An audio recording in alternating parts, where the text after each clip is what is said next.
গত আগস্ট মাস থেকেই শিরোনামে রয়েছে আরজিকর হাসপাতাল। চিকিৎসক ধর্ষণ খুনের ঘটনার পর হাসপাতালের চার দেওয়ালের ভেতর হওয়া একাধিক দুর্নীতির অভিযোগ সামনে এসেছে। আর্থিক দুর্নীতি মামলায় গ্রেফতার হয়েছেন প্রাক্তন অধ্যক্ষ সন্দীপ ঘোষ, চিকিৎসক নেতা আশিস পাণ্ডে সহ আরও অনেকে। এবার যেমন ইডির তদন্তে উঠে এলো আরেক চাঞ্চল্যকর তথ্য। রিপোর্ট বলছে, আরজিকর আর্থিক দুর্নীতি মামলায় ধৃত চিকিৎসক নেতা আশিসের অ্যাকাউন্টে যে বিপুল পরিমাণ টাকা রয়েছে সেটার উৎস কী, এটার খোঁজ করতে গিয়েই ইডির নজরে নয়া তথ্য উঠে এসেছে বলে খবর। আরজিকর সূত্রে জানা যাচ্ছে, অস্বাভাবিক মৃত্যু, পথ দুর্ঘটনায় প্রাণ হারানো ব্যক্তিদের জীবন বীমা মঞ্জুরির ক্ষেত্রে আবেদনপত্রে সইয়ের জন্য প্রিমিয়ামের 10% টাকা কমিশন নেওয়ার কথা প্রকাশ্যে এসেছে। অভিযোগ, আরজিকরের অন্দরে যে বিমা চক্র চলত সেটার মুখ ছিলেন আশিস, তবে তার মাথায় প্রাক্তন অধ্যক্ষ সন্দীপের হাত ছিল বলে খবর।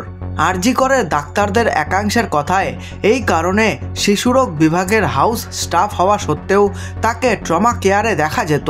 একটি সর্বভারতীয় সংবাদ মাধ্যমের প্রতিবেদন বলছে, অস্বাভাবিক মৃত্যু হলে কিংবা পথ দুর্ঘটনায় প্রাণ হারানো ব্যক্তিদের ক্ষেত্রে যদি জীবন বীমা থাকে তাহলে হাসপাতালে কর্তৃপক্ষের স্বাক্ষর লাগে। এদিকে পথ দুর্ঘটনাগ্রস্ত ব্যক্তিদের ট্রমা কেয়ারে ভর্তি করা হয়।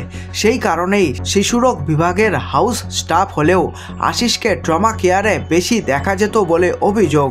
এখানেই শেষ নয়, আরজিকর হাসপাতালের বিমা মঞ্জুরির সরকারি তথ্য অবাক করে দেয়। চলতি বছরের 16 নভেম্বর অবধি আরজিকরে 2063 জনের ময়নাতদন্ত হয়েছে বলে জানা যাচ্ছে।